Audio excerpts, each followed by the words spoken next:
He's responding to Hossman. Thank you for a $20 super chat, Hossman. I've been given the runaround and ripped off by others in this community. Here's what I'll say about that. So first of all, Hossman, it sucks that you've been given the runaround and ripped off. That sucks. No one likes that. I want to say I'm sorry, but I didn't do it. I'm not responsible for it, so I kind of feel like that's not the right turn of phrase. But that sucks. The uh,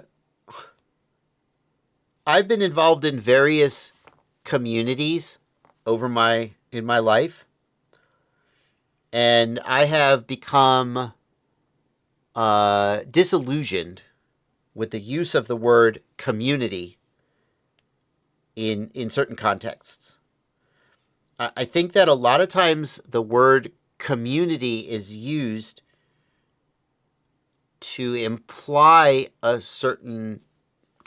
things that really aren't true. Like here's a way that it's used that I don't agree with. This is not what's happening here. This is just another example. People will say, the community thinks X, or the community wants this. And what they mean is, I want this, and I want to feel like a whole bunch of other people agree with me. Right? And I'm like, well, I don't know what community you think you're speaking for. But you speak for yourself, you know. That I think that a lot of times there's this idea that there is a monolithic community out there, and what there really is it's just a bunch of people. There isn't a community. There is an online group that everyone's a part of and hangs out in. There are a whole bunch of people partaking in a hobby, but there is no community in any real social sense. What you have is, you have yourself, you have the people you know. Like, I personally know the people in the Knoxville area, some of them that come to races, I've met them. Like, I have a general connection with them, and then a whole bunch of other people who I am tangentially connected to over the internet. And it feels like there's this community that I'm a part of. But in reality, like, we don't know each other.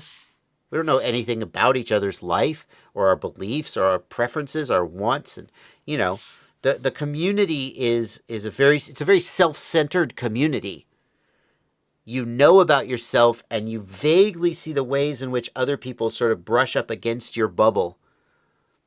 But in fact, there's no real community. If you look at like a workers' union, a union hall, a trade union, that's the word I'm looking for. Like, these dudes, I'm probably going to say some things that are wrong, but I have the impression that, like, they have meetings, they pay dues, they get together in a room, they talk about what they want, they vote. Like, they have these structures that mean that, like, collectively they move and act as a unit. Right? That's one way that a community can be real and not just sort of amorphous and sort of in your head. There are communities of people who do social events together. They do regular social events. Their families get together. This is a social community, right? And like, with your local racing chapter, you may have a community in that sense, but the FPV community as a whole doesn't exist. It's not a real thing. There are a bunch of people who participate in this hobby, and that's what we have in common, but more than that, it's hard to say. The other thing that people do with community is they act like everyone is it's such a great community. I'm so surprised that this bad actor is present in this beautiful community. That's the honeymoon phase.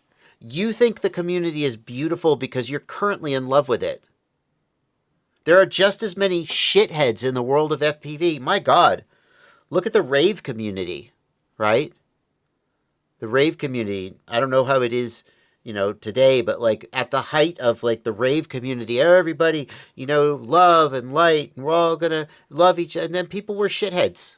People were shitheads. There's all kinds of shitheads in any community. Even when the community, look at the rainbow people. right? Rainbow people, oh, love and community and hippies and gonna go to the woods and we're gonna live, and there's full of shitheads everywhere. The shitheads are everywhere. There is no community that is immune from it. So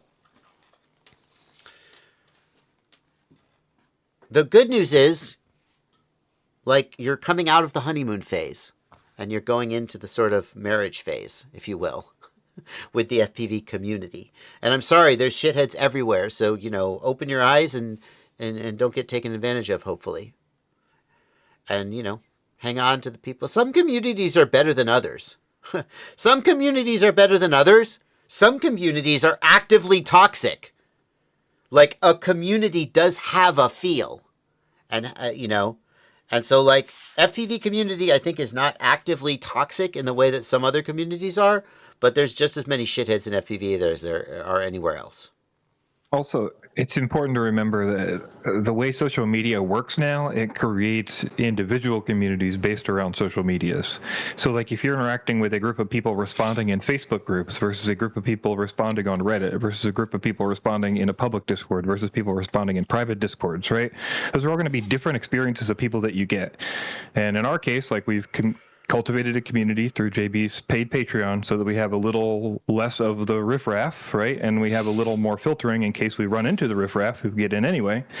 And that means we have a little more of a chill community who's happy to answer questions and we don't troll people and that sort of thing. But as you spread out into public and as you spread out in different social climates, you're going to get the influence of those social climates and the influence of it just being public. Yep. And I think that's the case of any community, FPV or auto or guns or whatever, right? It's just the case that these little bubbles are going to form and then be insular or annoying or answer questions poorly or whatever they tend to do because the bubble they live in. Yeah. Yeah. Yeah. Yeah, I think that's one of the reasons, like, when I made my Discord server private, it's only available to patrons. And part of the reason was that I don't have anything that's patron exclusive. Like, I don't make patron exclusive content. I just give all my content away. And I always have, and I probably always will. I don't really paywall any of my content. So I was like, well, what can I give to the patrons? And I was like, I know, I'll start a Discord server and I'll make it patron only. But my main reason for doing that was that when you have any barrier to entry whatsoever, you filter out people who don't want to be there, right? The people who are, I think the people who are sort of the most toxic and the most harmful to a community are people who kind of don't give a fuck if they're there or not. And so then, like, something comes across and they're like, and they just shoot. They don't care if they get kicked out. They don't care if they're there. And they're not going to be there to really see the fallout of their actions. And if there is any barrier to entry to a community at all, the people who are it filters out. It's like a low pass filter on some level of toxicity. So that's the main reason that my Discord server is patrons only. Just so that, like, if you can't be bothered to pay $2 a month, then you don't get to be there. Right? And that means the people who are there are people who are just a little bit more interested in being there and a little bit more polite about being there, Anyway. And then we can, and then we have moderators. And Fox on Silverfro says mods are, if the low pass filter is the barrier to entry, then the mods are the high pass filter. I like that a lot. Yeah, that's actually pretty accurate because a high pass filter shaves off the peaks. So the low pass filter just gets rid of the lowest level of sort of people who don't give a fuck and are going to be a problem because they don't give a fuck. And then the high pass filter is when a particular issue spikes up, the mods filter that out too. That's really interesting. I like that a lot.